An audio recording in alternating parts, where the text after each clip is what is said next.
asalaamaaleykum mbokku téléspectateur Simbulu TV kontaan di leen dalalaat encore une fois ci seen émission waxtaanu bés bi ngeen koy amal fii ci Simbulu TV nuyu nañ leen bu baax di leen baalu àq di leen baalu àq waaye tamit may nuyu rek képp koo xamante ne yaa ngi ci biir kër gi di fi liggéeyee DG bi ba ci gën a tuuti ci kër gi muy man mi maa ngi nuyu ñëpp fàttewuma kenn maa ngi nuyu tamit bépp kilifa diine kilifa aada rawatina nag suñu xalif généraux yi maa ngi leen di nuyu bu baax di leen ziyaar ñaanal leen ngeen yàgg fi lool te wér ñaanal aussi képp koo xamante ne tey feebar tëral na la maa ngi lay ñaanal yàlla may la wér gu yaram ba nga dellu ci say activité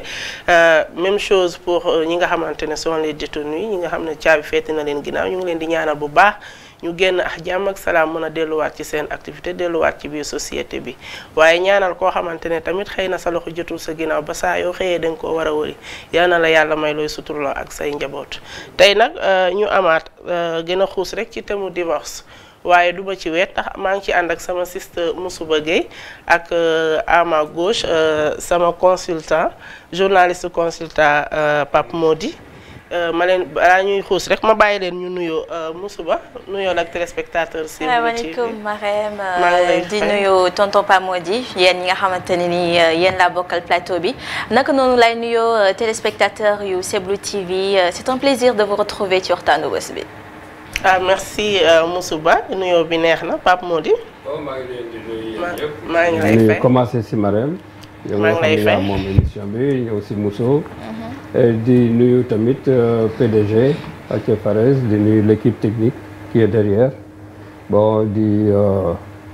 la yaakaar ni nag ce sujet bi tey ji moom. nañ ci gën a xuus sujet bi doy na waar sujet bi ci yaatuwaayam sujet bi ci ay cause am ay conséquences am waaye sujet bi tamit ci war a am ay solution tey nuñ nar cee xuus léegi nag dañuy nar a def rek benn résumé bu ndaw ci cause yi waaye laata ma ciy dugg rek damay dugal benn élément ngeen seetanandoo ko ak ñun.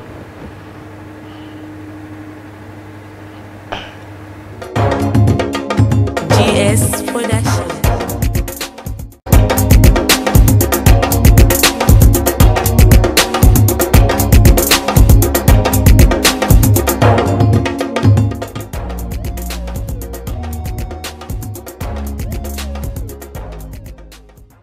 boo gisee sëy léegi gaaw a tas parce que du mbëggeel gu wóor sincère wul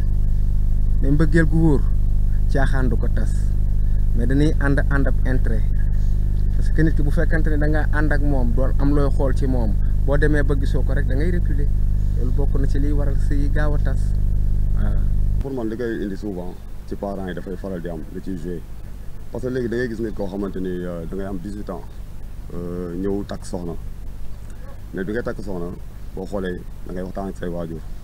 mais ci biir loolu say waajur ñoo lay proposé souvent say cousine wala ñu proposé la leneen loo xamante ni tey bu bokkul ak li nga xamante ni moom nga doon topp te yaakaar naa ni àdduna bi toll nañ jamono joo xamante ni nit ki suy def choix pour fonder une famille da nga koy bàyyi mu defal choix boppam malgré que mën nga koy conseiller ci lu bëri mais parents yi léegi nii d'une part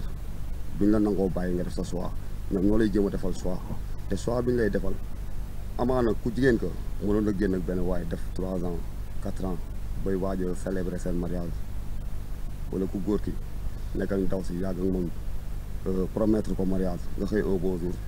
say kilifa wañaa sa loxo ne la noonu sa doom bàjjen bee laa la koy jox léegi ci biir loolu di nga ko dugg par respect bi nga xamante ne nga jox sa parents yi mais amour bi du am su amour bi amul loolu mooy waral souvent sëy ba du yàgg. lu ko waral ci góor ñi ak ci jigéen ñi tamit des fois da ngay bëgg ndax alal des fois nga bëgg fekk ne ko alal parce que di nga bëgg si alal fekk kooku amul alal nga tas des fois di nga sëy ngir yàlla ku góor ki bëgg a xooli keneen tamit noonu la de loo tax sëy daal yàlla xam doy na. gis nga sëy bu ñu bëggantee ngir yàlla te yàlla rek a tax te xaalis la wucc alal la wucc bu fekkente ne da nga bëgg.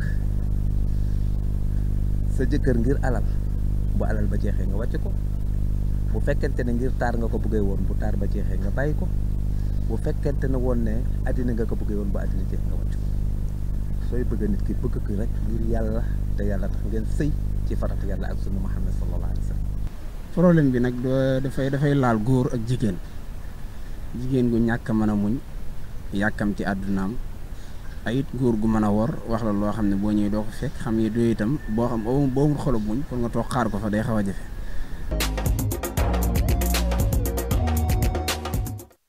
jërëjëf waaris yi élément bi am na solo trop waaye may ñëw ci sama sister rek Moussou Bëggee Moussou tey yaa ngi dégg ci élément bi ñu naan la des fois sëy bi moo du lalu ci mbëggeel ndax xëy na day fekk yow dañ la tànnal sa jabar say parents ñoo la ko tànnal imposé la ko des fois tamit doo bëgg a dindi waxu waajur nga dugg ci loolu nga dem ba ci biir xëy na nga gis leneen bëgg a changer commencé indi ay tànk bu loolu lan nga ma fay wax. d'accord Marème bu ñu sukkandikoo ci élément bi nga xam ne jot nañ ko gis que ñu ci bari ci ñoom ñu ngi wax ni que dafa fekk na ñu lay utal c'est-à-dire duñ la bàyyi yow nga def sa choix ça moom je pense que c'est une erreur des parents da ngay nekk xale buñ la tàggatee si ki nga xamante ni moom ngay mujjeel peut-être dina tane mais yow da ngay am sa vie wu bopp c'est-à-dire la fille elle a sa vie à elle maanaam mi ngi nekk ci di ngorowoo feneen soit sax yenn saay parents yi dañ koy xam mais yow dañuy taxaw fi ñu taxaw rek ne dañ laa bëggal soit sa cousin soit ki nga xamante ni moom la sa papa bëgg wala moom la sa yaay bëgg léegi sëy boobu xale bu jigéen bi bu ci duggee mbëggeel du ci am du noonu Marème mbëggeel du ci am te fu mbëggeel nekkul te néegu sëy dafa xat bien vrai que dégg rek dañu ci doy nga dund ko ñàkk ko dund ku nekk xam na ni néegu sëy dafa xat te boo ci néegu sëy xat nga bëgg cee nekk koo xamante ni bëggoo ko ça pose problème. ça pose problème lu tuuti bu ñëwee day leen di mën a jaxase. da leen di mën a jaxase sincèrement ay crise d'humeur yi ni mel nga xamante ni gémmiñ ak làmmiñ ñoo dëkk te vraiment bañ d'accord tonton Pam mooy damaa dégg olof. nga war a dégg olof ñoo dëkk te vraiment dañuy laale waxatuma la ak ña nga xamante ni sincèrement bëggante wuñ cofeel nekk fa c'est le forcing du coup ça pose problème sincèrement. ça pose problème merci beaucoup sister Moussou. léegi Pape Mody ñu bëri ñu ngi naan sëy léegi lalootul ci dëgg jigéen ñi dañoo matérialiste léegi lan nga ma fa mën a wax ci affaire intérêt yi sëy ndax intérêt sëy ndax problème matériel sëy ndax richesse léegi bu fekkee ne yaa ngi ko fa foog te nekku fa boo demee da ngay dellu si bu fekkee ne tamit moo nga fa nga dem ba nekkatu fa faw tast day am.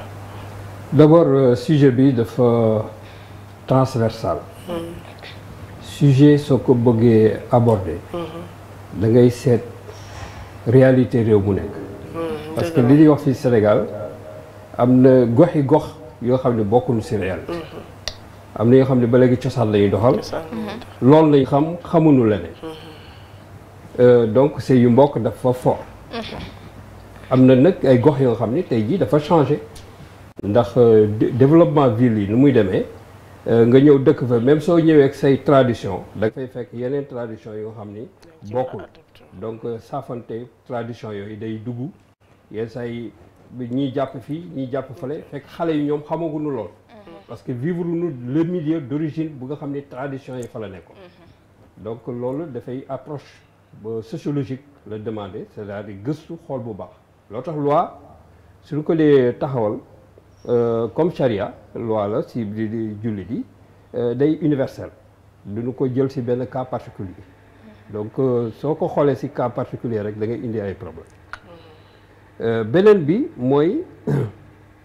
dañu nekk si société yoo xam ni conflit ay texte dafa am c'est-à-dire cosaan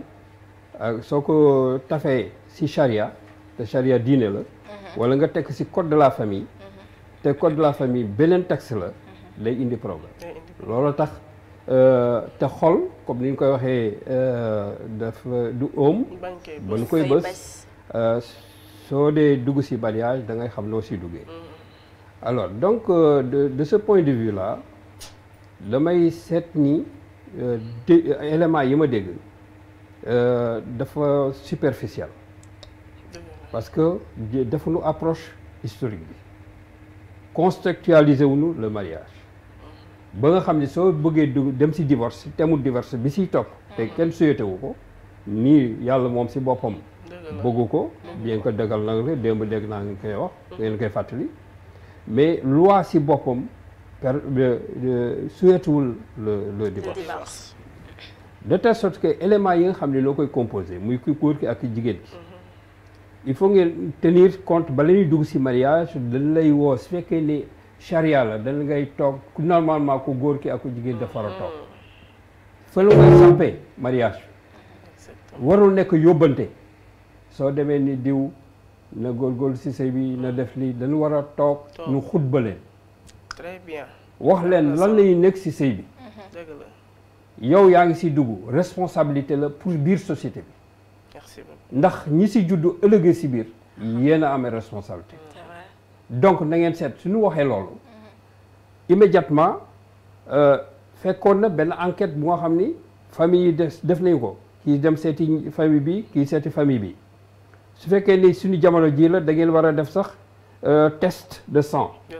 pour xam ndax compatibilité am na pour ëllëgi ci biir njaboot bi ngeen di am est-ce que du am ay déformation loolu tax mariage famille yu bare gars yi doon ko daw parce que ñi ci juddu mën nga lor ñi ci juddu te ñoom demandé wuñu pour ñëw àddina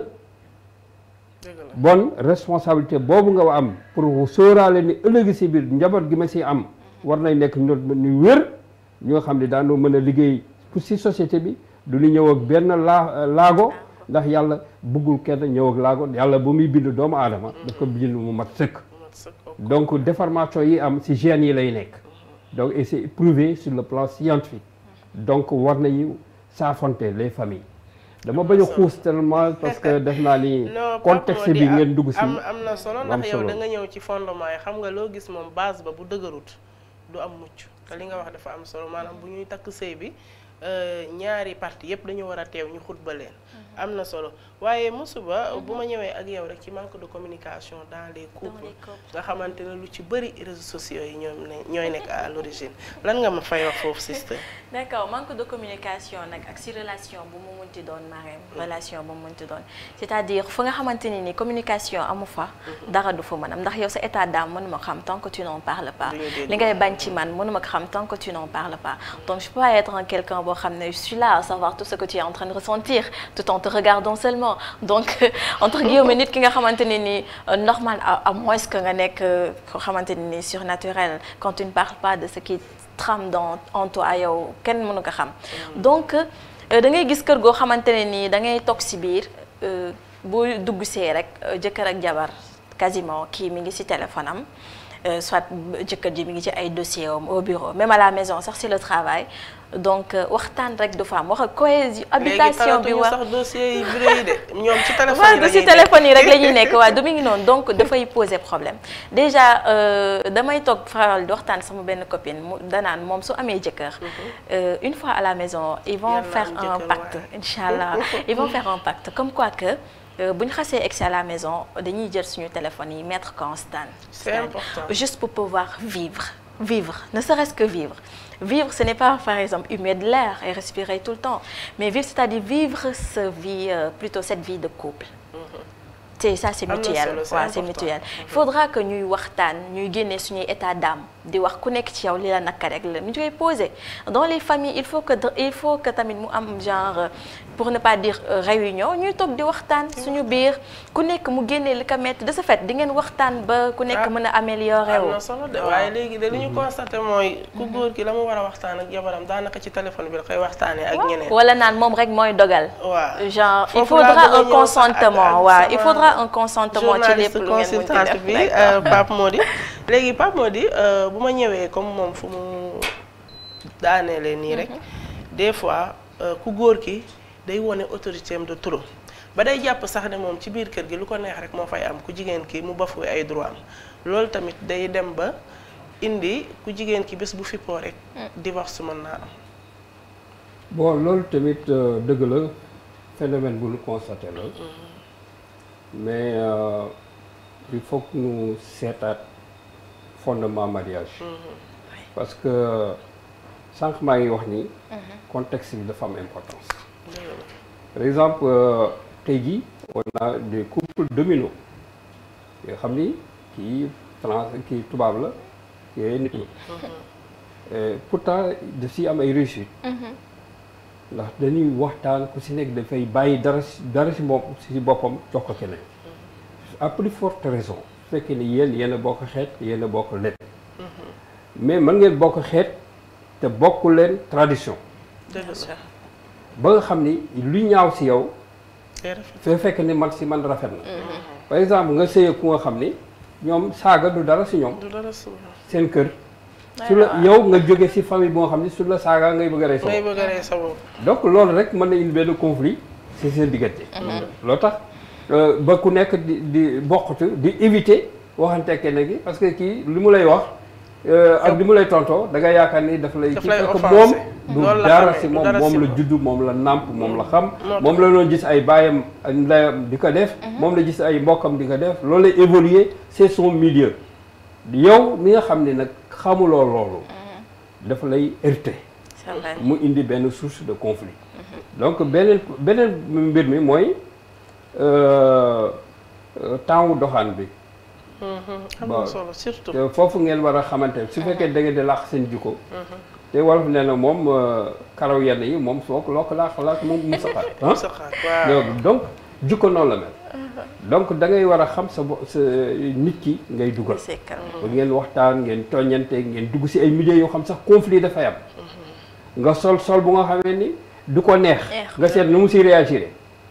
si loolu si période boobu nga ko xamee mais doo bàyyi ba affaire yi kii mu nga sol benn affaire yaakaar ni yaa ngi koy defal lu neex bañ mu xool ko feneen su dee ko góor wala ko jigéen ki fekk bëggul loolu mu indi beneen problème et cetera ku nekk daal di jàpp ci ay tër beneen mbir yi tamit mooy lii télévision mi ngi defar mi ngi yàq si biir famille parce que su mook digital bi rek a yam alors li nga wax ci pacte tekkafale dafa am moment bu nga xam ni nit ki dafa war a organiser famille am c'est ça waxtu ngeen war a toog añ waxtu waxtaan la avec les enfants su fekkee ni yàlla may ne leen ay kii ngeen ci waxtaan ay sujet yoo xam ni daf leen di éduquer ci comportement yooyu war am ëllëg si biir nu mën ko éviter mais donc dafay nekk ay mbir yu nga xam ni suñ si bàyyiwul xel day indi ay incompatibilité d'humeur te incompatibilité d'humeur day dem ba mën na indi divorce ñu bare divorce yi si loolu la jóg da nga koy wax ne man xam nga sax su toogee 2 jours gisu la xelam day nekk si moom mais su ngeen toogee rek ay tension am incompatibilité d'humeur moo koy indi ba finalement mën na indi kii su leen ko làqul nag njaboot gi si la gën a grave parce que su fekkee ni tollu ngeen foofu am njaboot da ngeen war a fexe ba buñ si bokk buñ ko xam am na solo mais su fekkee ne lu ngeen di def seen xuloo seen yëpp du ngeen dem laaxatu si kanam ñoom dañuy dem ba mujj dañuy perturber parce que xale bi day bëgg papam bëgg yaayam papa ñëw na yaay ñëw na et cetera bëgg benn vie boo xam ni dafa laaj harmonie parce que éducation si la jëm ëllëgi si biir ay drame psychologique yi ngay gis yëpp si xale yi ba ñu am yenn comportement di agressé wala liggéey si yooyu lay jóge donc il faut faire attention su fekkee ni incompatibilité d'humeur am na pour ngeen dem soit vers un juge conseil bien un psychologue ngeen woo ko y a le juge de la famille en France kooku moom da leen di woo ngeen di waxtaan bala ngeen di dugg si yenn yi parce que si thème divorce bi dafa am plusieurs causes yooyu forme yoo xam ne moom lay adapté mooy si solution yi peut-être dans le sud de vous léegi li nga wax noonu am na solo maa ngi dellu si waat ci yow ci sa biir wax na question bu la bëgg a posé foofu waaye musuba ñun bu ñu xoolee xam nga des fois dañuy bañ a jël sax référence ci occidentaux yi mais day am solo nit ki li muy dund muy lu rafet nga jël ko boole ko ak yow li nga moom nga mën koo utiliser mu jëriñ la léegi boo gisee des fois sëy yi ci biir appartement yi yow nekkoo en famille ngeen am conflit tout le temps incompatibilité d'humeur doo am ku la conseil des fois tamit day baax comme pas li mu wax ngeen di jege waajur yi problème bu amee avant ñi ci mbedd mi di ci jot nga ñu toog loo leen ku nekk wax ci mais problème bu amee rek ku góor ki tellement que on a banalisé ndoxaan que day dem wuti leneen bàyyi la ci kër gi ngay souffrir loolu tamit jotul pour ñu xaw a kii jigéen ñi. maanaam beneen alternative bi comme quoi que quand la femme m'énerve rek damay génn uti leneen. fa nga xamante foofu laa war a mën a dalee. déjà parlant de dëkk ci biir appartement yow ak kese c'est-à-dire pour xam nga loolu jigéen moo koy faral di taamu yenn saa yi. Sénégal maintenant boo waxee sëy rek danaan du ma sëyi ci kër famille. justement bañ kërel moo tax ñu koy def parce que ci kër ñëpp mu ñu la bëggandoo donc pour éviter tout ça c'est la nouvelle génération en fait parce que autant parents yi dañuy dëkk en famille grande famille yow benn néeg dong ngay am ci kër gi maintenant léegi aménagement bi day bëgg ni que vraiment da ngay nekk ut sa appartement dëkk fa yow kese waaw ak sa salon yow kese nga libre justement pour bañ kenn ku la déranger wala bañ xuloo beeg xeex bi maintenant xuloo beeg xeex bu amee yow ki ngay fanaanandoo chaque jour je pense que beneen alternative bi ëpp na doon ngay génn di uti leneen yoo xamante dëgg rek ëpp na maintenant bien vrai que nangul nañ góor mu am ñaar ba ñeent bu la ñoree nga takk ko indi je pense que moo gën ka ngay souffrir loo sa jabar yow si tu fuis la dispute du ma sa sotti le mieux c'est d'en parler ngeen toog ngeen waxtaan cette solution d'aller chercher ailleurs non c'est pas la bonne sincèrement parce que toujours c'est la femme elle-même jigéen ki moom moo ci souffrir parce que jigéen daf bien vrai que góor sopp na njaboot et tout mais génn bi daal uti leneen bàyyi sa jabar ci kër gi ça elle va souffrir te le problème ne va jamais se régler loolu mooy dellu si waat rek ci wàllub li ñuy wax communication ñu nekk ci ba léegi donc yaa ngi wax ni que dañoo banaliser ndoxaan gi genre looloo tax jigéen ñi fu ñu toll d'habitude ñuy fippu di chercher à savoir kii si lan la nekk et tout man cette recherche bu yàgg boobu noonu bien vrai que je pense que waaw bien vrai que na qui cherche trouve comme on dit bi jaru ko tamit nit ki bu ko may occasion mu xool quand même jaru ko daal loolu maanaam communication bi su amee je pense que war nañoo mën a bañ a àgg foofu ba ko góor ki di uti beneen alternative qui est d'aller chercher ailleurs en plus chercher ailleurs boobu noonu mën na jural xale bu jigéen bi leneen comme les maladies MST waaw MST et tout yoo xamante ni sérieusement xale bu goitre yi ngay gis yëpp loolu moo koy waral waaw moo naqaru xol boo xamante ni yow mënoo ko génnee donc justement pour dire que rek cette alternative d'aller chercher ailleurs ça ne marche pas. d'accord balaa may tëj aspect boobu Moussouba damay ñëwaat ci Pape Mody léegi Pape Mody bu ñu xoolee moom li mu wax muy appartement yi des fois da ngay jël appartement pour éviter ay problème ci kër gi. mais jël appartement boobu mën na la jural yi nga xamante ne moom mooy tas sa sëy waxuma sax boo xuloowee ak sa soxna mais boo jëlee appartement sa yaay say sœur sa yeneen frère mën nañ frustration mën na yeewu ci ñoom ba ñoom saa yu ñu xëyee guddeeg bëccëg suba ak ngoon ñu ngi ci maamoon yi di dox ci lu yàq sa sëy sa diggante kooku loolu tamit nga yaakaar ne Sénégal bokkul ci li nga moo gën a favoriser divorce bi fii nga dem ñaan lu pour diggante ñaari nit mu tas. dëgg la bon foofu tamit ñi mu gën a affecté mooy les grandes villes. ndax soo demee si dëkk village yi.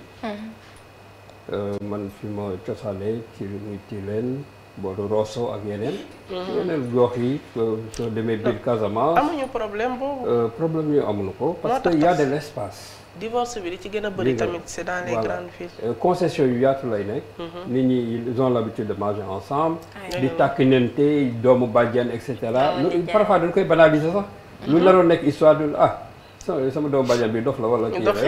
ngeen ree mu jur reetaan c'est important. ba fii nag dëgg la kër yi dañu xat. te li ma doon wax ni dañu forcer suñu culture. te ku bàyyi sa ànd boo dem fekk ko borom mu toog léegi li ñu bëgg mooy vivre ay appartement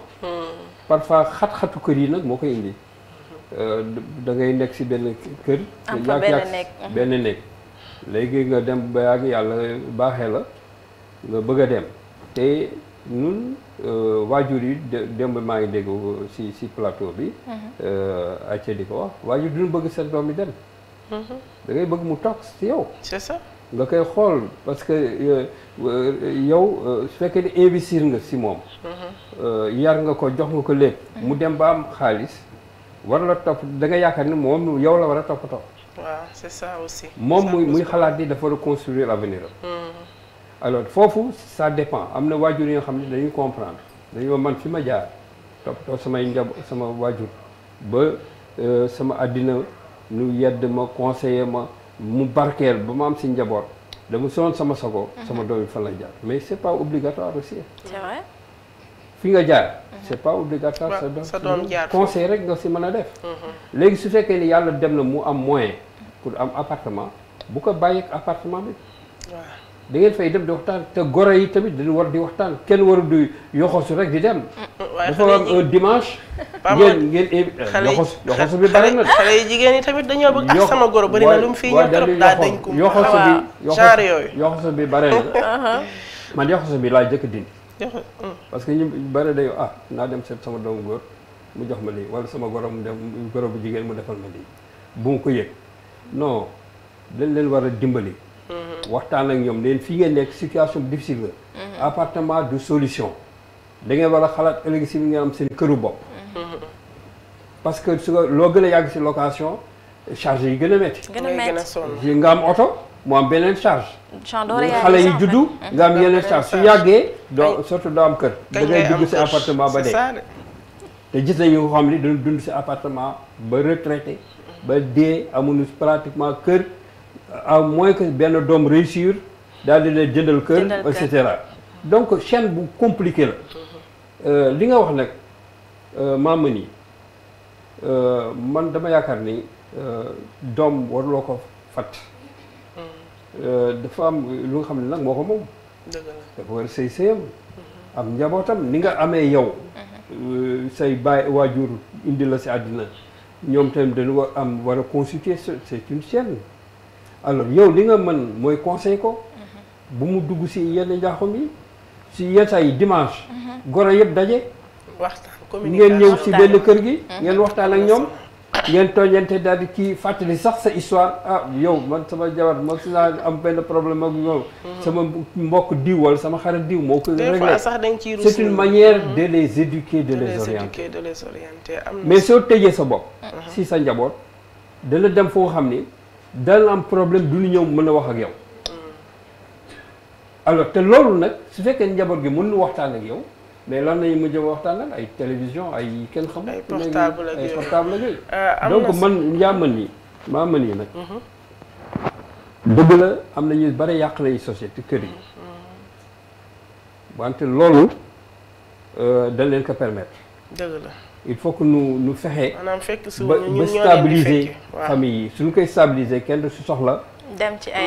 maam te nag fu mbëggeel nekk nag wallaay mbëggeel mooy base bi de beneen mbir la de maa ngi lay jaajëfal Pape Mody divorce moom doy na waar doy na waar bu amee ñu ne ku jigéen ki la parents yi la ku jëkkër gi la wala sax société bi la waaye ak lu mu mën ci doon rek bu xesee ba am na ay njeexital am na ay conséquences ñii naan xale yi la ñii naan sax couple bi nga xam ne ñoom ñoo seqoon sëy ñii naan les deux belles familles donc lépp lu mu ci mënti doon buy tas na rafet ñu war a dugg nag ci conséquences yi waaye laatañ ciy xuus rek ma bàyyi leen ngeen seetaan seen benn élément mu nekk suñu introduction ñu mën a dugg ci conséquences yi.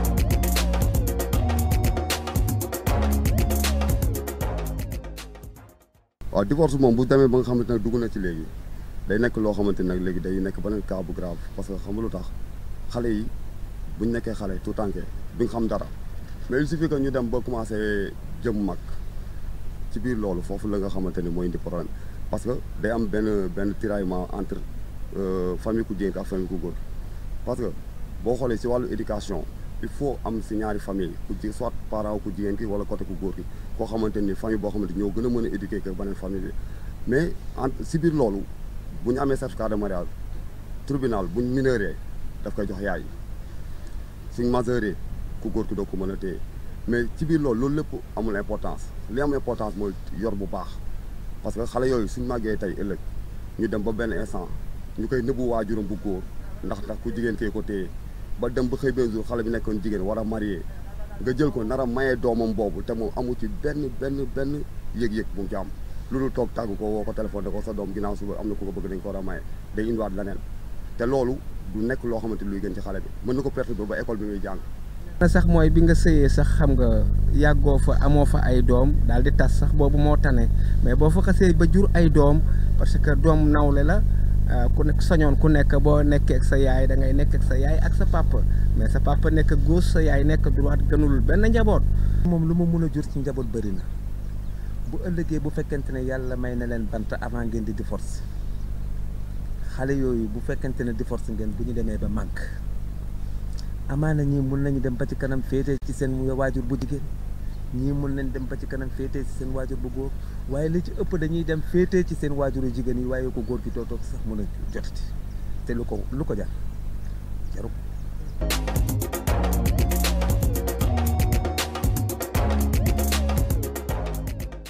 sax mooy bi nga sëyee sax xam nga yàggoo fa amoo fa ay doom daal di tas sax boobu moo tane mais boo fa xasee ba jur ay doom parce que doom nawle la ku nekk sañoon ku nekk boo nekkee sa yaay da ngay nekk sa yaay ak sa papa mais sa papa nekk gauche sa yaay nekk droite gënul benn njaboot moom lu mu mën a jur ci njaboot bëri na bu ëllëgee bu fekkente ne yàlla may na leen bant avant ngeen di divorce xale yooyu bu fekkente ne divorce ngeen bu ñu demee ba màgg amaana ñi mën nañ dem ba ci kanam féetee ci seen waajur bu jigéen ñi mën nañ dem ba ci kanam féetee ci seen waajur bu góor waaye li ci ëpp dañuy dem féetee ci seen waajur bu jigéen waaye bu góor gi dootoo sax mën a jotati te lu ko def. merci beaucoup waa Régie loolu yëpp ci conséquence u divorce yaatu na bëri na waaye tamit des fois day métti waaye balaa may dugg carrément ci conséquences yi rek Pape Mody damay ñëw ci yow ak tasinu sëy bi ni ñuy tasee tasin gi des fois du rafet. loolu tamit si ñàkk waxtaan parce que soo nekkee sëy rek considérer sa jabar comme sa première conseillère sa jëkkër comme sa premier conseil bala ngay dem di wax ak diw war ngeen loolu nag dama la laaj parce que su ngeen si conséquences yi yéen da ngeen ba jubóotule xam ngeen ni su ngeen tasee su nekkee ay mbokk la mën na am conséquence ci mbokk yi loolu ci mbokk na war a fekk ndax su yàq rek mën na yàq mbokk su fekkee ne jàmbur la foofu tamit conséquences yi immédiate xale yi la comme ni ñu ko waxee ci élément bi donc war ngeen waxtaan ba seet benn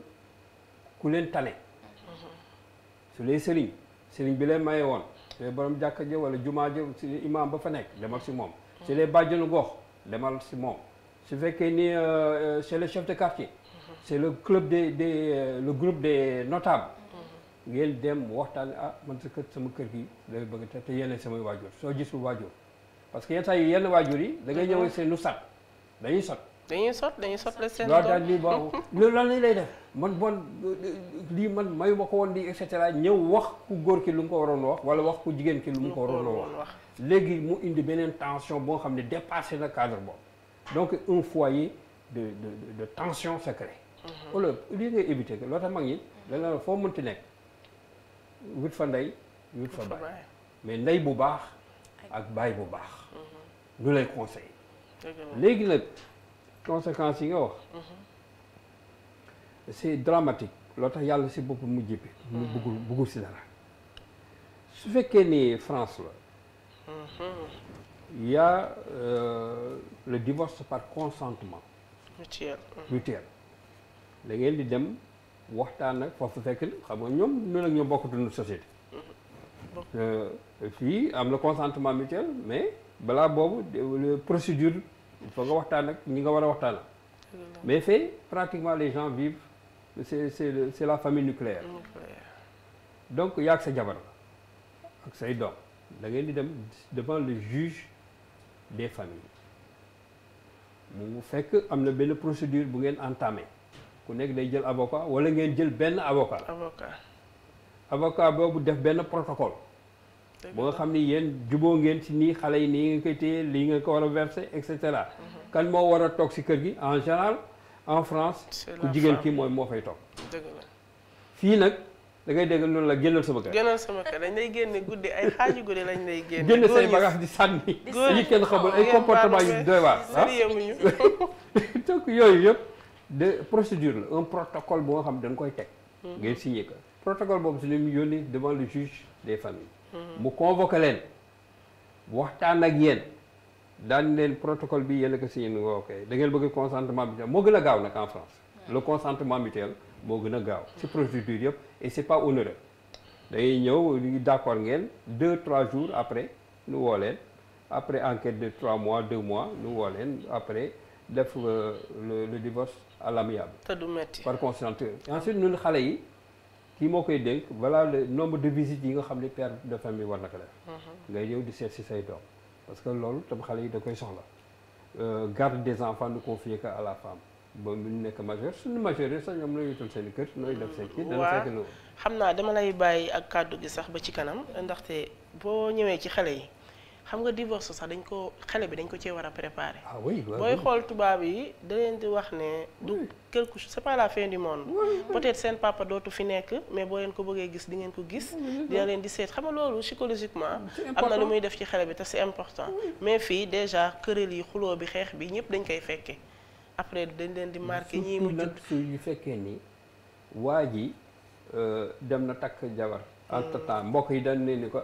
kii daf lay fonto dama takk jabar daa xew nag des fois sax day dem takk ci ngoon nga wala ci lendemain mu fase la daal di ñëw fase léegi xale yi tension bi kii ñu dégg lu kenn xam ba xam ni mariage polygame sax naka da ngay gis famille yoo xam ne nun par exemple da nga naan juddu fekk sa papa am ñeenti jabar mais yar bi ñëpp dañ leen di yarandoo yow doo xamee kii moo seen ndey wala kii kii moo la jur mais kee moo lay boot kii moo lay fóotal kee mooy fii nga fanaan tey jii gannaaw sama nga fi dans la même concession ou bien dans les concessions attenantes doo xam yow sa frère soo ko gisee da ngay bëgg a rey sa doomu bay da nga koy bëgg ba dof sa doomu ndey da nga koy bëgg xam ne moo lay gënal sa bopp. léegi de sa doomu bay bu tekkee sax mu mais dañ la préparé am na kër yoo xam ni sama nopp mais dañu koy wax. sa yaay mooy dem en certain moment donné mu takkal sa papa ñaareel. dëgg la. mu am fa doom mu taaw bi mu tuddoo ko si dee jigéen sa yaay wala sa nijaay mu takkaat mu dem takkal ko ñetteel daal di fi mu nekk ñun ay mag nañu mënatuñu toppatoo li si ñu koy toll benn xale mais boobu temps société bi développé wul woon les population bi tolluwul woon fu ñuy limité ASBEF di ñëw ak yooyu on avait besoin, c'est que comme dans les villages, on avait besoin de bras pour les champs. Mais les choses ont changé. Donc, il faut comprendre la mentalité. Ñi nga xam ne bu ñu tension amee ci kër nañu intervenir ba xale yi buñ ci supporter. L'autre en France, le droit protège les enfants. Fii tamit le code de la famille protège les enfants. Da ngay dem nga code de la famille am na fi. da ngay dem nu waxtaan ak yéen ba nu seet ndax mën ngeen juboo su ngeen mënul juboo yan condition ngeen di séparé wu ak yow su fekkee da ngay liggéey pension bi nga war a jox xale yi li nga war a téye xale te diine si boppam moo ko indi ndax charia dafa ni waruloo fase jigéen su fekkee ni mi ngi nekk si ëmb na waruloo ko bàyyi tamit su fekkee ni bi ngeen amee ay rapport xëy na jur doom mën na si jur wala waxtu nga xam ni setul waruloo ko si bàyyi am na sax ay weer yu nga xam ni bëgguñu sax nga bàyyi si bon condition yooyu charia daf ko ëmb ba nga xam ni la femme est protégée dafa war a toog si kër gi pendant 3 mois ngay seet ndax mën ngeen delluwaat ak yooyu nit ñi di si dox nag waruñu toog di leen seetaan tegg nit ñi diw ak diw rek kii nañu alors yenn voyu yi sax di si dugg di commencé di bëgg ngoro yow fii ak noonu ko wax rek sa vulnérable noonu ko xam ne da nga parce que si dafa bari hypocrisie dans cette société là qu'il faut dénoncer bon laal ko te xam ni su fekkee ni si charia di tënku protéger na su fekkee ni suñu tradition am na protéger na su fekkee ni yoonu droit la tamit am na ay mesures de protection kenn xamul ban yoon lañ jël nii ñun nag dañuy tëñax rek dañuy tëñax léegi am na solo Pape Mody léegi mosu yow damay ñëw ci benn conséquence côté ku jigéen ki parce que en général ñun ñoo ciy gën a souffrir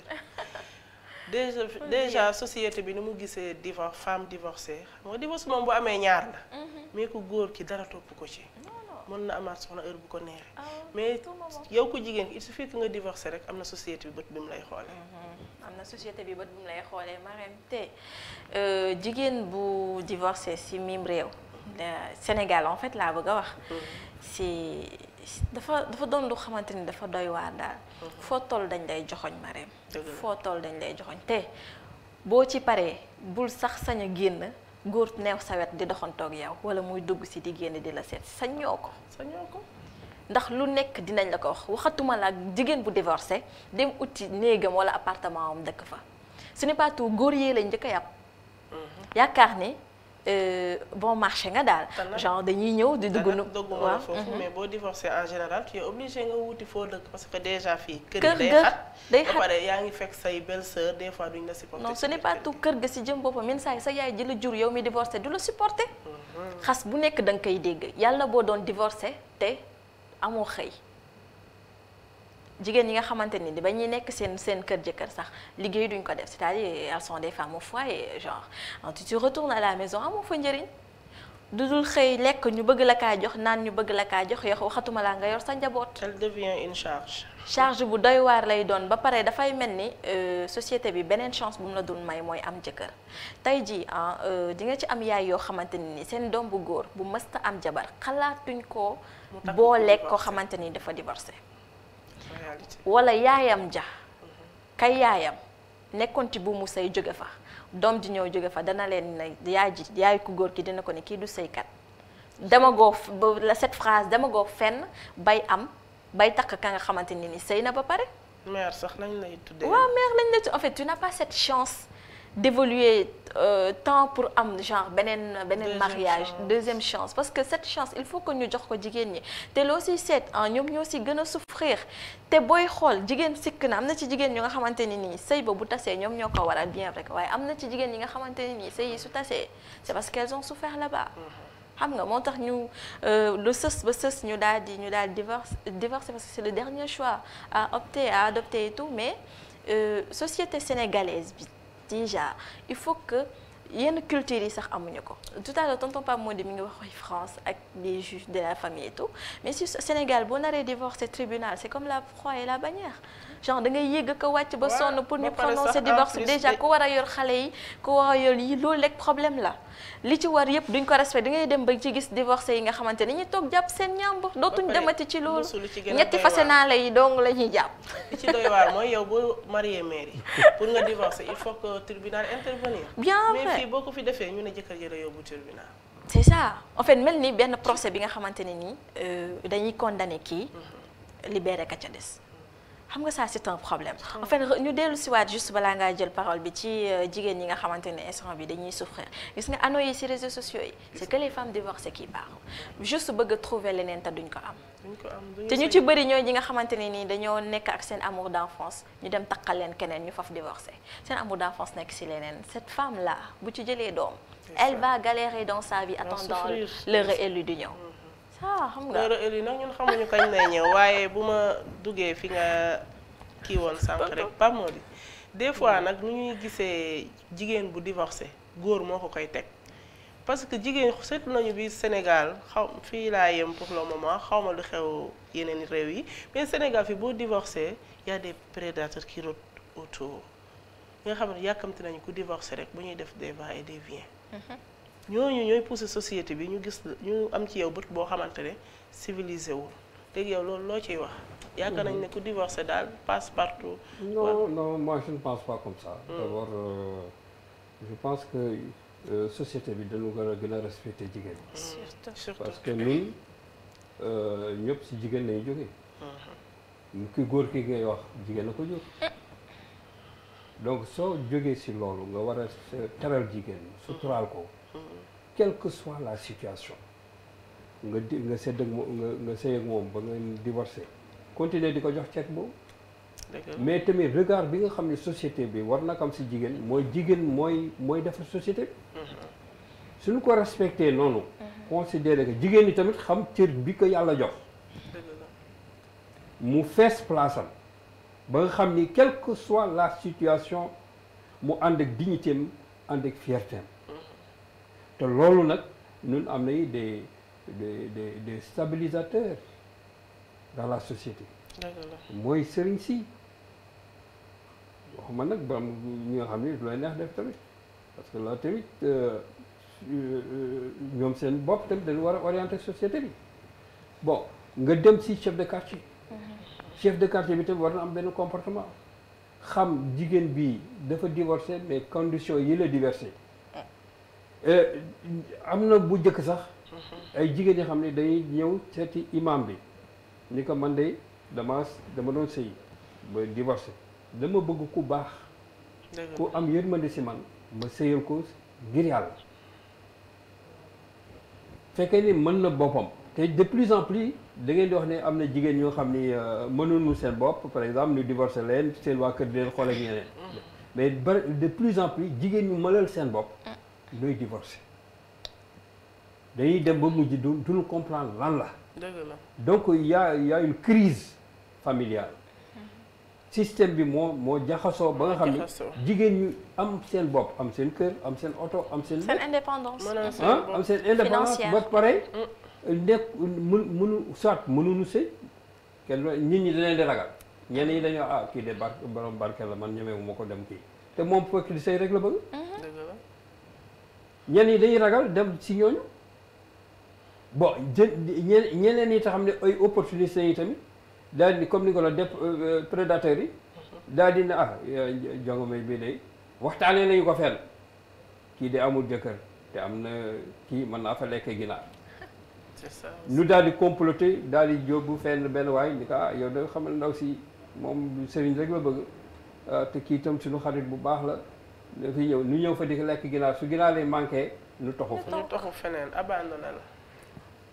alors su fekkee ne déception nga jóge woon nga duggaat si déception bu mel noonu day gën a métti. day gën a métti. alors il y a beaucoup de femmes qui se lamentent dans les réseaux sur ces cas comme ça dans les réseaux sociaux. Il s'y ajoute un phénomène bu nga xam ni doy na waar c'est-à-dire mariage yi ñuy defee par WhatsApp ak yeneen yi. les connaissances via les réseaux. rek nu du deelee gis la photo bi et cetera ba def sama statut nga kii nga lu day boo moytuwul du am mucc de. non loolu bëri na am na ci ñu bëri ñi nga xam ne Marème ci réseaux sociaux yi la ñuy gisee seen jëkkër. sincèrement am na si groupe yi nga xamante ne ni jigéen ñi ñoo ci gën a yëngu bien vrai que les hommes ils sont dañuy poster uniquement pour trouver leur femme. trouver leur femme loolu am na solo. mais Mousouba conséquences yi ba léegi. sëy yi léegi divorce yi. des fois da ngay gis divorce boo xamante ne day engendrer beneen divorce li ma bëgg a wax foofu mooy. yow divorcé nga yow ku góor ki peut-être tu as les moyens la capacité d'aller chercher ailleurs.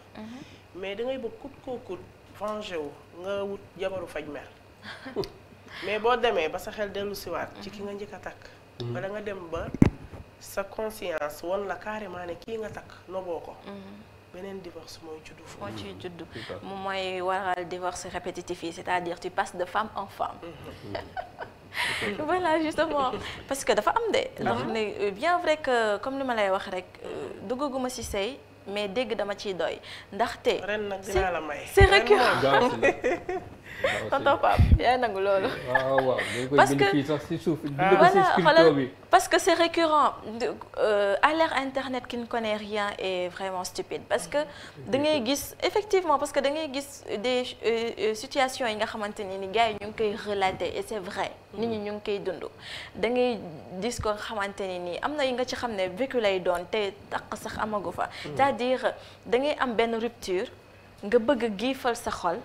bëgg a venger auprès de la femme nga dem takki koo xamante ni certainement moo gën a pire ki nga takk yow parce que y a not ces femmes je te dis jigéen nga may jigéen y a not ces femmes yoo xamante ni non elles dañoo grave daal de ce fait yow da ngay jël daq beneen jigéen boo xamante ni nii moo gën a capable ki nga xamante ni moom nga njëkk a takk elle va te mener la vie tellement difficile que yow da nga koy mujjee bàyyi. Ce n'est pas tout non tu vas pas vivre cet amour que tu as eu avec ta première femme ki nga njëkk a takk maanaam cofeel gi nga amoon ci moom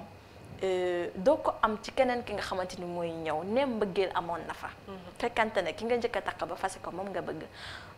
léegi de ce fait boo demee si sëy boobu noonu dalul sax yàgg yenn saa yi la plupart du temps gis nga sëy yooyu ay 6 mois lay durer at sax du ko mat yow nga daal di fasewaat kooku ba pare nga bëgg a delluwaat ci ki nga xamante ni nii moom nga jëkkaloon a nekk yàlla bu mu la njëkk a jural doom yi nga njëkk a gis parce que boo njëkkee gis say bant ki la ka may d'habitude du génn ci yow en fait du génn ci yow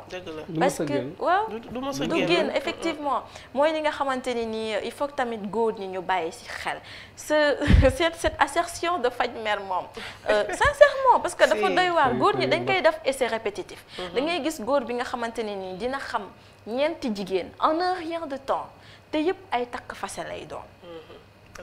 donc pourquoi pas prendre son temps après un divorce nga xoolaat sa bopp pourquoi pas retourner avec ki nga xamante ni moo la jural say bant yi nga njëkk a gis. jël jabar def ko parma. waaw naan Marème naan vraiment jabaru faj mer la te da ngay gis anneau yi nga xamante ni carrément dañ la naan jabaru faj mer la. jabaru faj mer après ay regret ñëwaat si. ay regret ñëwaat ci merci beaucoup Moussou. waaye Pape Mody ñu noté tamit beneen phénomène boo xamante ne am na ci divorce yi muy da ngay divorcé ak nit ki soit ni ngeen divorcé neexu la soit doyaloo ci moom yow ku góor ki des fois nga dem di ko liggéey pour du am beneen jëkkër mën na toog ay 10 ans ay 15 ans si dafa am du mën a am du mën a sëyiwaat loolu tamit conséquence la bu doy waar parce que nit ki tamit boo ko mënul denc bàyyil sa morom denc ko Moussa doon wax rek soo doylewul si nit ki bàyyi ko mais sa xel toujours fa lay nekk toujours si moom lay dem alors léegi nag nga ni doo ko kii amoon na sa baara yogo bi fi amoon waa ji benn théâtre bu loo joué baara yogo waa ji dafa dem ba doyalewul si ndaw si fase ko ñetti yoon léegi l'islam dafa ni il faut mu dem keneen takk ko waa mu woo benn xaritam ni ko na ko takk comme ça après mu divorcé quelques jours mu mën a récupérer ndaw si waa ji dem takk mu neex mu toog muy bëgg a rey boppam donc balaa la si loolu di fekk ñenn ñi nag day dem ba mu añaan moo leen di jàpp parce que doo ko jëriñoo keneen du ko jëriñoo kooku yëfu añaan la waaw yàq àddinaam complètement te yow ngay defal sa àddina waroon koo jàppee comme sa sœur donc bañ a yegg daal si loolu mooy waxtaan ak njaboot yi waxtaan ak mbokk yi te xam ni lii di wax nii ñun amul solution bi définitive ay conseil rek nañ ma ay conseil il faut que ñuy waxtaan ak njaboot gi si sujet yi ñu bañ ko mu nekk ay sujet tabou parce que li ñu gën a sonal suñu société bi mooy ñu bëri du ko waxtaan soo ko jëlul si théâtre wala nga plateau yu mel nii nga dégg nit ñi waxtaan si doo ko jëlee fenn il faut que ñu njaboot gi gën a jege waajur yi gën a jege njaboot yi des fois boo ko waxtaanee sax boo xuusee ci yenn termes yi ñu naan dafa vulgaire ak yi kenn xamul alors que yeneen sociétés yi soo gisee mu stabilisé wu je donne le cas peut-être bokkuñu ay tradition mais société même su fii sax am na si ay famille yoo xam doo ko xalaat sar xole yeeg pepel yeeg yeneen yi nga xam ni ñoom mariage c'est sacré chez eux tu vois soo demee si chinois yi xam ni dañuy def mariage collectif benn bis rek si yenn bokk entreprise comme nu bokk entreprise comme Moussa ñi ak gars yi ñu def benn mariage collectif ku si nekk indi sa kii nu day sacré c'est un moment sacré soo toogee ba yàgg ni waaw diw ak diw noo ngi ànd ba tey dara jotul leen amuñu benn problème man loo tëj bon naa dem waxtaan ak ñoom wax ma seen secret mais loolu day indi nit ki day indi dal si biir famille bi ba dana éviter kii mais ñun dañoo rëy nag yenn saa yi dañoo rëy te da ngay àndandoo tamit da nga koy tànn parce que soo amee xarit yoo xam ne dañoo dëng bëgguñu dara yow sa lu jëm si kër teewuñu seen kër duñu bëgg yow tam nga tey des fois duñu sëy sax mais dañuy ñoom nooy ñëw di la wax waaw yow kii dafa la yàpp kii dafa la kii li ngay def ni du yoon di la woon fii di la ñooy jaxase donc àndandoo yi tamit nan ko xool en dehors des parents àndandoo yi nañ ko xool compagnonnage bi waaw àndandoo yi nañ ko xool am na solo divorce mën a indi yóbbu nit ci sëriñ ba du sëyaat muy ku góor ki wala ku jigéen ki waaye tamit mu mën a indi ay perturbation mentale mën a indi tamit nga dugg ci yenn vices yi ñii ñu ngi naan ñii ñu ngi prostitué wu ñii ñu ngi def leneen ak leneen parce que lan psychologiquement mënuñu accepter séparation fu mën a dolli sama sister mi ngi reere moom dugg ci waaye daa mel ni daal moom moo ñu gën a xarañ ci affaire non même pas xoolal dégg rek daf ma see doy parce que dafa doon ay yoo xamante ni dañ koy dund léegi dañ koy dund te léegi divorce comme naan ndox c'est tellement facile que nit ñi dañ koy dund comme ça comme nu mu leen neexee ñoom ñoo lay génne seen kër du jour au lendemain de chaque instant am na si góor yoo xam ne dañuy sëy yow tam Marème dañuy ñëw kër jigéen ñi sëy fa am na di pare yow la ñuy fase doog nga génn. am na ñuy jógee dugg ci bis yi. waaw ñu dugg ci bis yi mooy ñi nga xamante ne ni conséquence du divorce certainement dafay tax ñuy am perturbation loolu je pense que nit ñi dañoo ñi nga xamante ne ni ñoo subir divorce dañoo war a am taxaw ci ki nga xamante ni divorce affecté na la parce que am na ci ñoo xamante ne ni divorce deful leen muy dara genre c'est comme ku ñu délibéré. délivrance comme délivrance daal. waaw ñu yenni leen am na ñoo xam ne bu ñu divorcé dañuy gën a free dañuy gën a naay dañuy am plan de vie genre am na ñoo xam ne loolu moo leen di gënal am na ci ñoo xam ne nag comme ni nga ko waxee bu ñu divorcé seen àddina fa lay yem entre surtout bu ñu ci jëlee doom entre xool nan la ñuy uufee seen njaboot sans leur père ou entre bu fekkente ne ku góor ki moom moo yor xale bi nan lay def ba génn ci trajectoire ba parce que il faut dire divorce nekkul ku jigéen ki kese lay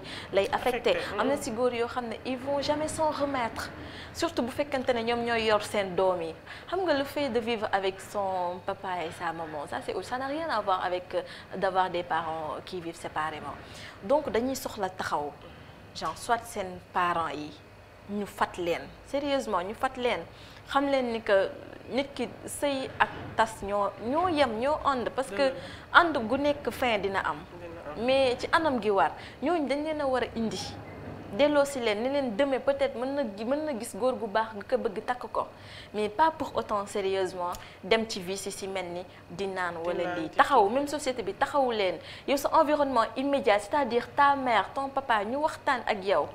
fat la def la seen doom genre pourquoi pas ñu utal la peut-être keneen koo xamante ne nii.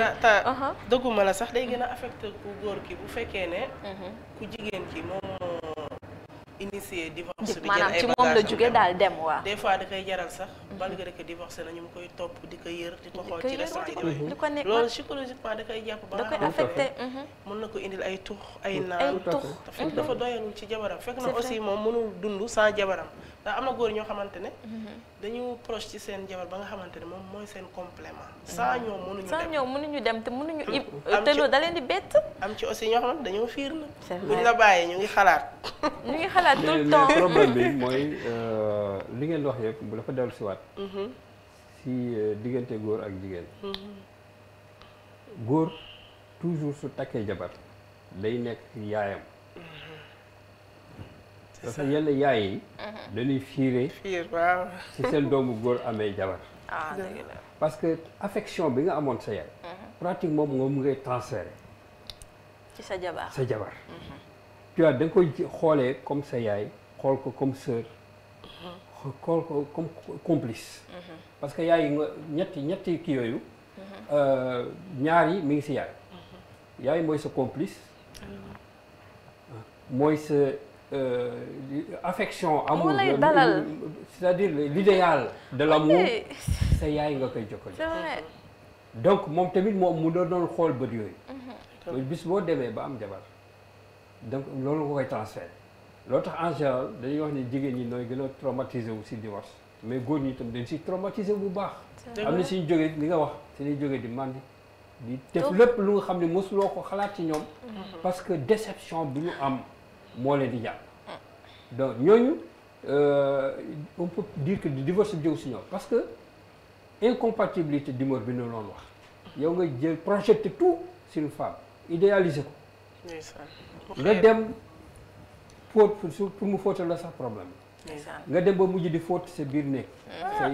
say trucs intimes parfois soo bëggee togg yenn togg yi su toggee c'est la catastrophe parce que préparé wuñu ko à ça mënul togg mënul ménage kër yow soo ñëwee kër gi nga waroon dalalu soo ñëwee fekk désordre bu nga xam ni tu as envie de repartir mais ça aussi ça arrive c'est vrai ça existe bien ça arrive comme la femme peut idéaliser l'homme gis ko bëgg ko il est bien bâti c'est mon homme idéal il est intelligent et cetera da nga koy façonner à ta guise façonner ko à ta guise mu ñëw c'est tout le contraire nga gis c'est un gars chiffonneux injurieux fougueux violent et cetera mais nga ni mais kii man li ma gisoon li ma dugg si nekkati c'est tout le contraire am na bu des et le comble encore impuissant boobu moom beneen mbir la parce que su fekkee ne yaa ngi yaakaar ni ki nga fekkee ni xëy na sax au début mën nga ñëw fekk mu il est puissant et tout dem ba yàgg mu dab ko mu làq la ko fajuwul accompagnement bi nga waroon am si moom fekkoon ni expliqué na la li ko dal. ngeen dem si docteur ak ay psychologue mu encadré leen ba nga xam ne drame boobu daa ngeen ko mën a vivre ensemble. yàlla su fekkee ne yàlla def ngeen am doom. mais beneen problème bi ngay wax tamit. mooy ngeen bañ am doom. fekk def leen woon ay analyse de sang. moom incompatibilité. parce que Sénégalais xamul culture boobu. incompatibilité sanguine. c'est test à faire avant le mariage. on n'a pas cette culture. incompatibilité sanguine. wala yow defaloo woon ay tests yi nga waroon def nga indi sa jabar benn feebar. mun indi ak yooyu lu koy nëpp. te amu leen accompagnement mën na indi ay drame yi ngay wax. jigéen ñi tox wala demande wala am goitre wala foo leen fekk noo ngi say. et cetera yooyu mais ou bien ñuy dem bëgg di rechercher le bonheur ailleurs. Oui. qui n'ont pas dans la maison. muy aussi bien ku góor ki wala ku jigéen. donc daal vraiment c'est des problèmes de société. c'est large problème de société qui créent des traumatismes. surtout qu'il faut gérer. Et là, on a besoin aussi parfois des traumatismes de qu'il faut gérer mais traumatisme yooyu yemul sax ci parents yi yemul ci ñaari partenaires yi day dem ba ci xale yi. ma des ak yow rek ñëw ci wàllu xale yi ci wàllu éducation xam nga ci biir kër en général doom bu jigéen yaayam mooy référence am waaye doom bu góor ci papaam lay xool aussi léegi bu fekkee ne yaa ngi maltraité sa soxna wala nga nekk ku jigéen sa jëkkër lu mu la wax nga tontu. yaa ngi formé sa doom ci li nga xamante ne bu ëllëgee li ngay dund ni moom lay perpétuer. effectivement te bu boobaa tamit. yow mën nga divorcer comme mën nga ñàkk a divorcer mais moom chance bi nga am ba toog sa sëy ëllëg moom mën na ko ñàkk am divorce mu koy jural ay divorce loolu tamit lan nga ñu ci mën a yaatalal. côté boobu parce que li nga wax noonu moom laa doon wax si njëlbeen rek am na yi nga xam ne xale yi war na ko am. fekkee ni yéen a ngi sëy ba nekk si ay problème fexe leen ba gérer ko si biir néeg. parce que dafa am lu nga xam ne alpulaar yi dañuy wax ne jom suudu ak jom gàll. jom suudu mooy borom néeg. te néeg jigéen a ko moom. sutura yëpp si biir néeg la war a yem. jom gàll nag. mooy borom kër borom kër nag yaa war a taaral sa kër. ba nga xam ne cour beeg yëpp nit ñi nekk si à l'aise. donc s'il y a un problème dans la maison fexeel ba cour bi kër gi ñëpp nekk à l'aise. lii si des nag mooy si biir néeg bi la boobu nag jigéen bi moo koy gérer. ba nga xam ni yenn conflits yi xale yi duñ ko xam.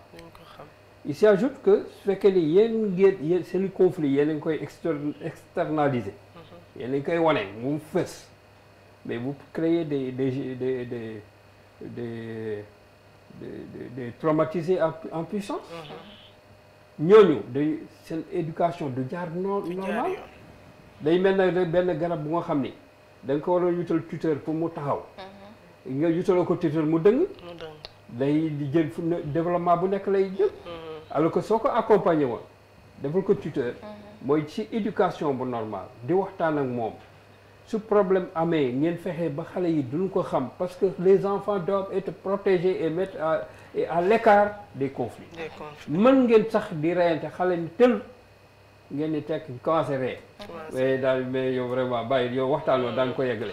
daal di Doudou na nga def wala Moussa wala Fatou daal di foog xale bi daal di nekkaat si biir sama papa sama dama yaakaar loolu bi ma nekk si biti maa ngi dégg lu yuuxu ma yaakaar ne dañuy reyante may ñëw fekk leen luy ree mais ça le réconforte sinon tu crées des monstres en puissance. des monstres d'accord may ñëw foofu tamit ci xale yi ba léegi système su da ngay seetlu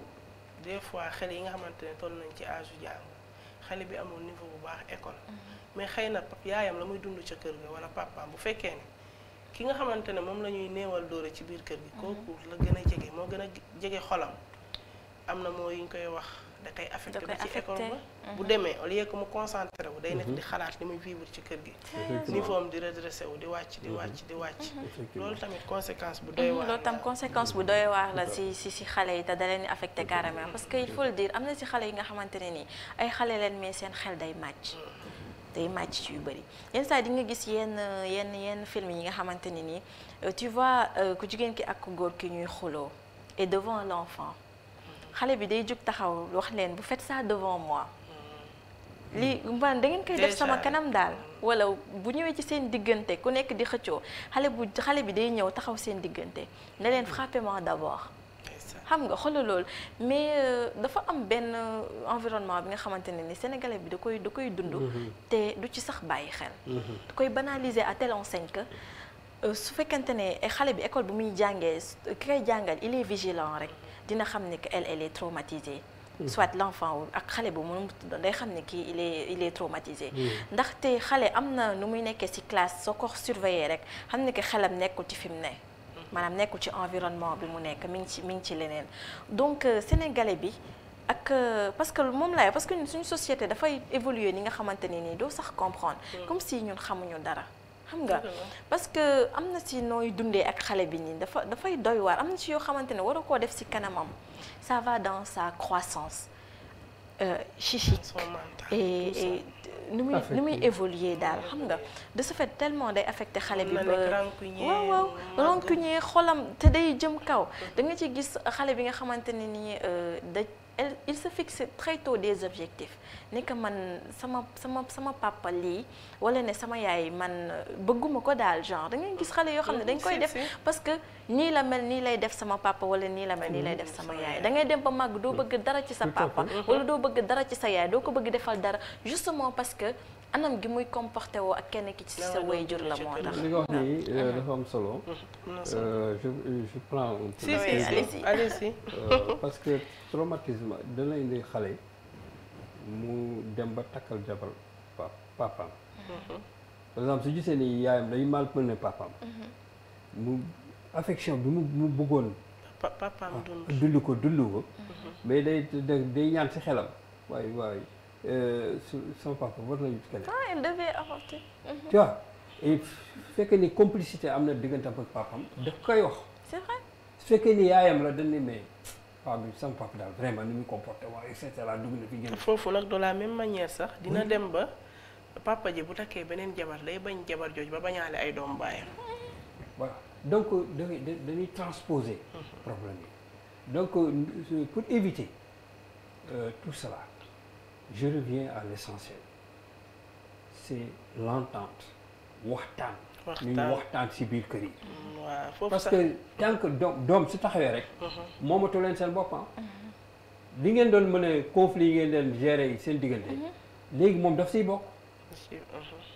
alors donc il faut éviter que mu koy vivre wala mu koy kii parce que am na xale yi nga xam ne day dem école par exemple soo leen dessiner leen ko soxat seen papa lañuy dessiné. effectivement ça saute aux yeux seen papa lañu gis ñuy dóore seen kanam. effectivement donc violence boobu soo leen dee dessiner rek soo joxee benn sujet immédiatement tu peux savoir les cas typologiques que vivent les enfants dans les maisons. Moi j'ai été enseignant. J'ai fait la psychologie de l'enfant. J'ai étudié Pierre Daco sur les traumatismes de l'enfant et mais ça. da ngay xam ni nit ki lu bari di ko topp bu mu màggee nga gis que comportement bu mu am même su sëy mu dem ba am jabar yenn comportement yi mu ngi ko cosaanam vécu la d'accord donc vraiment li nga wax nii li nga soulevé la conséquences yi bëri na mënuñu ko jeexal xanaa rek ku nekk bay ci waaram wax ci sa xalaat waaye divorce metti na mi ngi fi am na ay njeexital solution nag day relatif parce que xëy na solution dafay doon loo xam ne dañ koy indi mu éviter loolu mais cas bi dafa nekk cas spécifique mënoo joxe solution définitive ay conseil nga mën a joxe comme Pape Mody ni mu ko waxee nii ba tax na ñu nar a dugg ci conseil yi ñu jàppee ko comme ay solution rek mais laata ñu ciy xuus ma bàyyi leen ngeen seetaan seen élément ñëwaat ci plateau bi.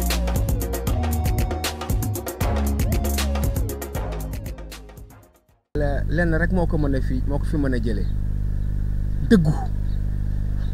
kii ngay nekkal mu leer la ni li nga koy wax ngeen baal ma ci wax ji li nga koy wan noonu lu dëggu la ci yow du ay mais c'est-à-dire le problème qui se pose mooy que ni Sénégal dañu bëri tappale gis nga tappale googu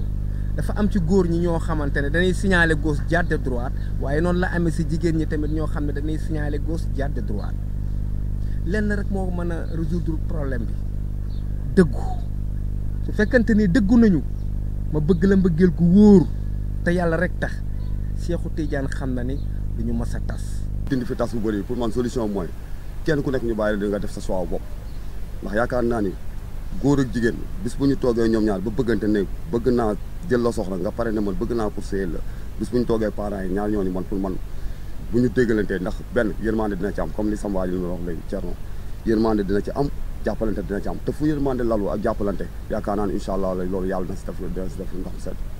waaw kon loolu man gis naa ni pour parents yi daal gën a dimbali xale yu ndaw yi jàppale leen ci côté boobu ñu xool ki nga xamante ni ku nekk ki nga bëgg ñu bàyyi la nga sëy ak moom man daal loolu laa gis comme solution. arrêté si tas bu bëri moom mooy waajur yu góor yi gën a taxaw si seen njaboot yu jigéen yi waaw loolu laa si gën a gis moom. xamante ne bëgg nañu mu wàññeeku ñaar la ñuy def mooy li ma la wax raxmun ak sabrun yërmande ak muñ gis nga yërmande bu amee ci ñaari way dencante yi dañuy sëy ba keroog ñuy dee yaa ngi dégg bu fekkente ne sabrun muñ laa la wax de bu fekkente ne am na ci ñaari way dencante yi dañuy sëy ba keroog ñuy génn àddina bu fekkente ne tamit yërmande am na ci ñaari way dencante yi dañuy dencante ba àdduna tukki mais bu fekkente ne yërmande amatu ci muñ amatu ci du dox. dafa am ku ma sa ñëw ci sëriñ bi ni ko damaa bëgg a bañ a am soxna mu ne ko boo ko defee gën ñëpp mu dem ba ci yàgg mu ne ko damaa bëgg a am soxna mu ne ko boo ko defee yem ak ñëpp mu demaat ba ci yàgg ñëw ne ko damaa bëgg a wàcc sama soxna si mu ne ko boo ko defee yées ñëpp kon képp ku wàcc sa soxna ci sa coobara jàppal ne yaa yées ñëpp. gën a taxaw si seen njaboot yu jigéen yi waaw loolu laa si gën a gis fekkente ne bëgg nañ mu wàññeeku ñaar la ñuy def mooy li ma la wax raxmun ak sabrun yërmande ak muñ gis nga yërmande bu amee ci ñaari way dencante yi dañuy sëy ba keroog ñuy dee yaa ngi dégg bu fekkente ne sabrun muñ laa la wax de bu fekkente ne am na ci ñaari way dencante yi dañuy sëy ba keroog ñuy génn àddina bu fekkente ne tamit yërmande am na ci ñaari way dencante yi dañuy dencante ba àdduna tukki mais bu fekkente ne yërmande amatu ci muñ amatu ci du dox. dafa am ko sa ñëw ci sëriñ bi ni ko damaa bëgg a bañ a am soxna mu ne ko boo ko defee gën ñëpp mu dem ba ci yàgg mu ne damaa bëgg a am soxna mu ne ko boo ko defee yem ak ñëpp mu demaat ba ci yàgg ñëw ne damaa bëgg a wàcc sama soxna si mu ne ko boo ko defee yées ñëpp kon képp ku wàcc sa soxna ci sa coobare jàppal ne yaa yées ñëpp. ku wàcc sa soxna ci sa coobare jàppal ne yaa yées ñëpp sëñ bi wax na dëgg de waaye affaire bi dafa doy waar mais lépp nag Pape Mody ci fondement yi la xam nga Sénégal dañu faral di jàngale lépp ba mu des li gën a am solo muy base société bi xam nga sëy dañu fa war a nekk dañu fa war a am école ñu lay jàngalee say droit say devoir ak li nga xamante ne moo la ci tënk waru société ci waru diine ak sa waru culture parce que culture yi bokkuñu yow tey ñun ni ñu jàppee sëy ak keneen ñu ko jàppee bokkul Sénégal nag nit da ngay sëy doo xam sax lan muy sëy yaakaar nga yow da ngay dem rek bànneex nga fa war a jëlee doy na waar c'est pas préparé ñu ñëw ci solution yi naka la ñu war a préparé ki war a sëy li nga wax fii si élément bi dafa am yu si am solo trop te soo si bàyyi xel lu la ne muñ ak yërmande muñ si famille nga ko jànge bu njëkk dañ lay jaarale fu nga xam ni fa góor wala jaar néegu góor sa nijaay mooy téye sa loxo jàngal la bay ngay muy metti naaju tàng jël nga sol tànk nga bañ a sol daal lu jaarale la si naaju tàng jël jox la ñam bu neexul di la tàggat si liggéey su fekkee ni da nga war a nappi nu yóbbu la si géej gi privé la dugal si ay situation yi nga xam ni soo si paree déjà à l'âge de 7 ans 8 ans lu bare def nañ ko si yow soo jaaree si lël lu jàngal la leneen di la kasagal li la woon nan la góor war a taxawee si biir société bi ba yow da nga yenn jom yi yenn da nga koy jommale sa bopp soo paree sa bàjjan jar jël wàllam di la wax yow yaay kan fan nga jóge kan mooy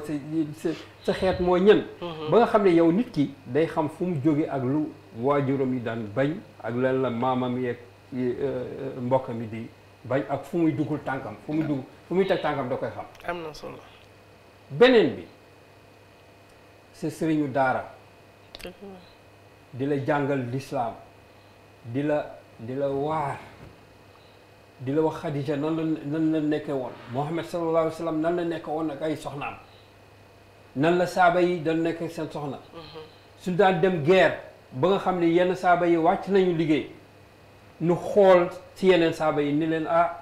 suñu mbokk de wàcc na liggéey te xam ngeen ni jàmbaar la woon bàyyi na fi njaboot kan mooy téye njaboot gi nu seet nan lañ koy mariage yi bari si noonu la amee fekk yow am nga jël keneen uuf ko parce que kóllëre gi doxoon nag saaba boobu moo tax te moo tax nga téye ko téelu ko njaboot nga nekk ci guerre nga dem guerre nekk soldat ñu dem xeex dëkk ak dëkk am ñu wàcc liggéey ñu dellu si ne jigéen ñi de noo ngi tën de noo ngi teñ te lii du yoon parce que ëllëgi si biir seen i doom daanu toog xool nu ndax nun taxawal nu yoon seen bàyyi mi nga xam ne dañu demoon ànd ak moom guerre nga daal di jëngoo daal di jël soxna donc dañ lay tàggat ci sa tradition tàggat la ci diine tàggat la ci àddina wan la ni tamit bàyyi wan la ni ba muy commencé di jël néeg jabar amuloon doole dañ ko wutal benn wërngal rek daanaka fii yaa dama yuti sàkkat ak yooyu nga defar mu samp néeg nu dagal ko tool ni tool bii nag toolu waa kër gépp la mbii bii moom ngay téye sa kër nga daal di commencé di bay dépense bi nga xam ne jigéen bi di dem ci tool bi di la jàppale ci tool bi bon li ngeen di dund da ngeen di xam ne yéen ko bokkandoo du kii dafa ñëw rek teg keneen ki dem donc tàggat yooyu moo manqué tey ji société bi lan moo ko war a remplacer état moo jëkk am responsabilité gérer famille donc si ñu créé ministre de la famille de l'enfant et cetera ministère boobu dafa war a wàcc ba ci biir famille ñu sentir présence si éducation curriculaire de l'éducation yu ñuy jàngal nit ñi da lay war la place de la famille dans la société dëgg la soo jëlee tamit les suñu médias yi comme ñun ñu ñuy def nii c'est ça c'est important dans l'éducation des gens soo paree si loolu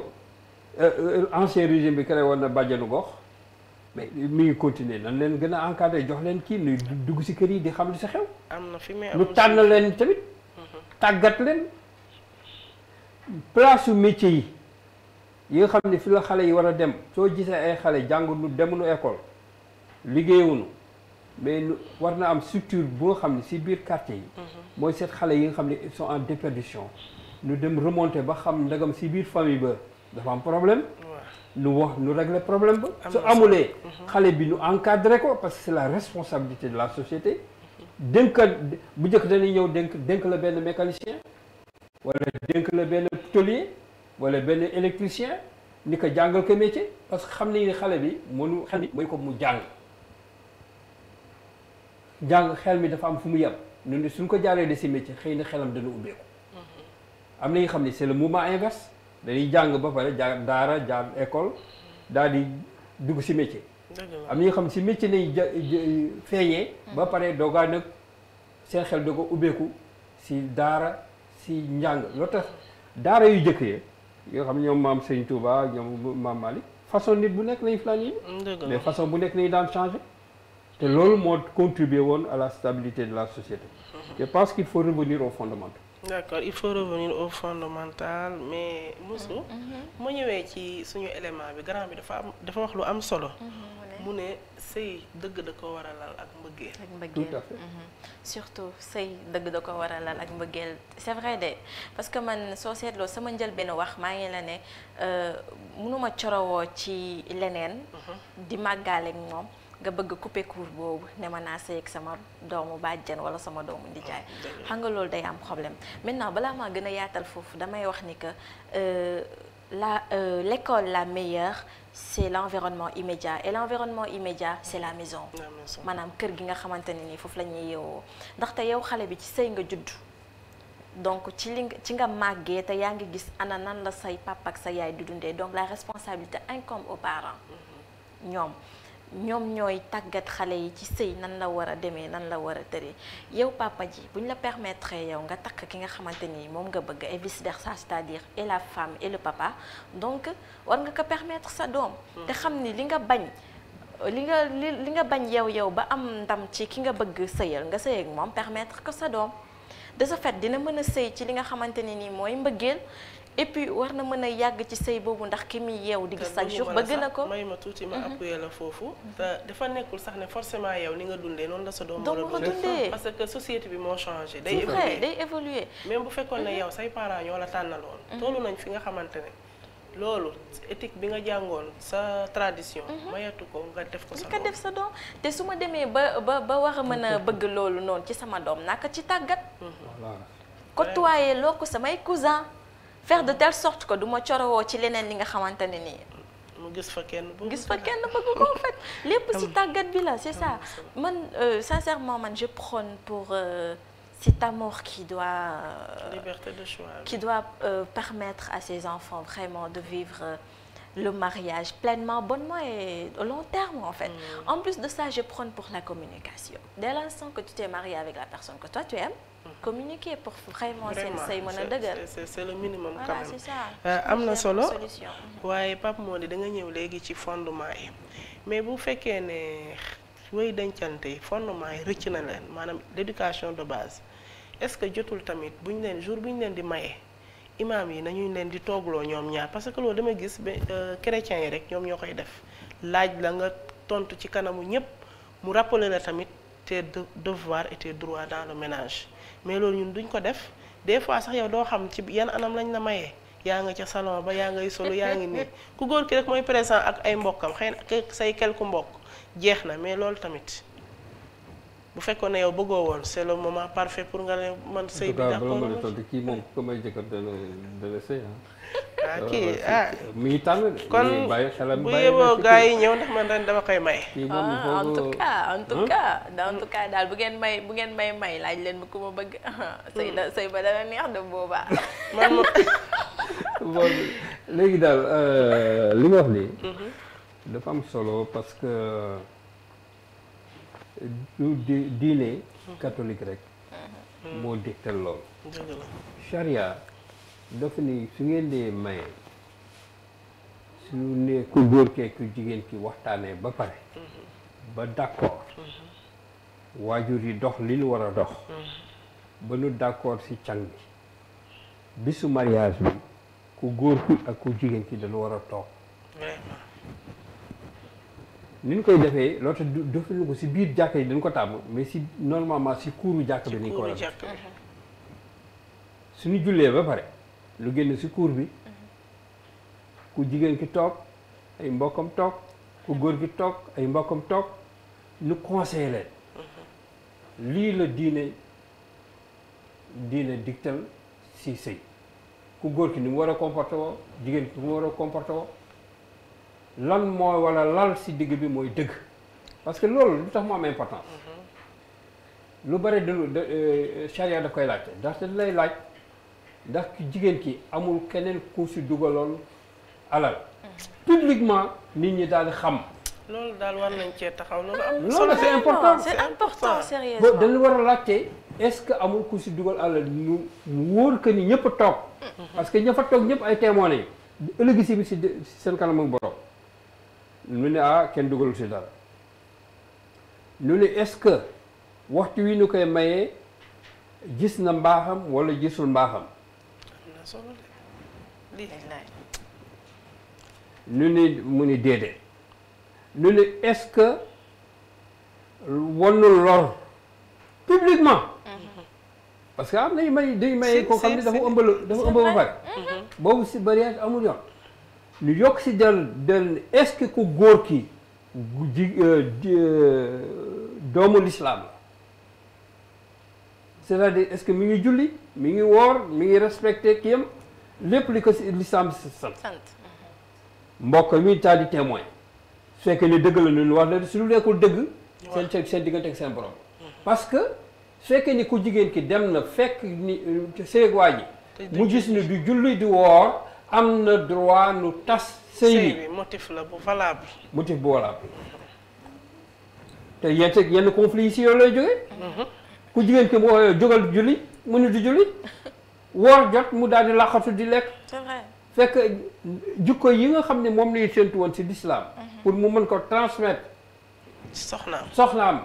mujj ne ku jigéen ki mooy mujj di ci xeex ba mu indi ay problème seen biir vraiment donc waxtaan wi dafa am solo yu bëri luy am ci société bi làq moo ko indi te charia wootewu ko yoonu code de la famille wootewu parce que même devant le magistrat devant le maire doit appeler les témoins ñu toog ñu témoigner est-ce que ñii ñaar bëggante nañu ci yenn condition ak lan moo fa dugg nu laaj la ndax yow bëgg nga ne waaw nga nu kii est-ce que bëgg na waa témoins yi daal di ñu doog a signé mais su fekkee nii lépp dañ koy taf yëngal bi ñuy wax négligé karang mais ça crée des problèmes après on va dire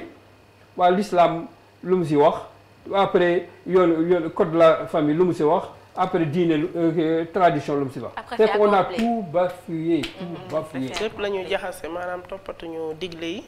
mu doon lu doy waar mu mënoon a doon nag solution bu fekkoon ne di fi l'islam indi topp nañ ko li ñu tradition may à part que yenn aspect yoo xam ci tradition dafa contradictoire waaw waaye brièvement rek Moussou bu ma ñëwee ci yow ci belle famille bi est-ce que jotul tamit ñu góorgóorlu jàppale suñu ay goro ñu sëy jàppale suñu ay belle-sœur ñu sëy tamit brièvement. d'accord là yaa ngi bëgg a wax ni que belle famille bi am na ci part de responsabilité ci solution yi. genre ñoom ñoo war a fexe ba xam nga nit ki booy dugg ci néegu sëy fa ngay dem di sëy ñëpp mënuñ la fa bëggandoo. xam nga mais faites en sorte que sérieusement ne que doomu jàmbur dafa jóge ci këram ñëw ci kër.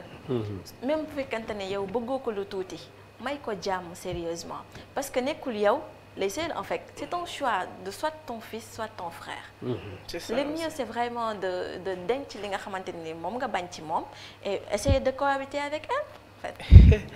waaw ma bàyyi la nga jaaree noonu tàggatoo rek ma ñaaree na man li ma amoon ci waxtu lekk naa ko ba mu jeex. En tout cas c'est un plaisir de parler de ça étant jeune et duggaguma vraiment si néegu sëy justement dire nañu daal di xoolaat anam gi nga xamante ni noonu la ñuy duggee ci sëy noonu la ñuy duggee ci sëy parce que nee naa la dégg moo ma ci doy et dafa fréquent moo tax ma am ci écho boobu yépp justement dire que permettez aux enfants yéen ñi nga xamante ni yéen ay parents yi ngeen tàggat leen ci li ngeen xamante ni soit ñoom moom lañ bëgg wala soit yéen moom ngeen bëgg ayez ce consensus par rapport à leur choix. Autre chose mooy ñu prôner pour la communication et certainement je vous souhaite vraiment d'avoir la stabilité dans vos ménages. Képp ki nga xamante ni yaa ngi sa couple je te le souhaite sincèrement. Merci aux téléspectateurs de C'est Blue TV au revoir. Merci beaucoup Moussou. Pape Mody. bon gërëm rek sant ñëpp. te xam ne li ngeen di def lu am solo la. di gërëm waa rajo bi waa télévision bi téléspectateurs yi. di leen yëgal ni tamit àddina du benn bis rek lay sotti. waaye il faut que ñuy taxante ñuy jàppalante li ñuy wax c'est l'idéal c'est que nit ñi bañ am benn problème mais la réalité mooy le contexte bi ñu nekk suñu ko étudier wul xam ko yu mel nii pour ñu éviter ko day nekk problème pour stabiliser la famille pour stabiliser la société il faut que les gens non seulement se parlent, mais étudient les traditions des uns et des autres. Parce que nous évoluons dans une société de plus en plus multidimensionnelle. C'est vrai. jaajëf Pape Modou ci ni nga tàggatoo neex na mbokku téléspectateurs yi thème bi amoon solo muy divorce ñu leen di ñaanal rek comme Moussou ni mu ko waxee ngeen am stabilité ci seen biir ay ménage waaye di jaajëfal waa régie bu baax muy Maña ak ñoom Nene Aram ñoom Oumy ak sama caméraman bi nga xam ne dafa mën a teel a xëy fi laa ko fekki tey waa ak Maña réalisateur boobu nga xamante ne mënul ñàkk ci kër gi Mata maa ngi lay nuyu bu baax di leen jaajëfal di leen jox dig daje beneen thème ci semaine prochaine incha allah maa ngi leen di jaajëfal yéen mbokku téléspectateur C'est Blue TV.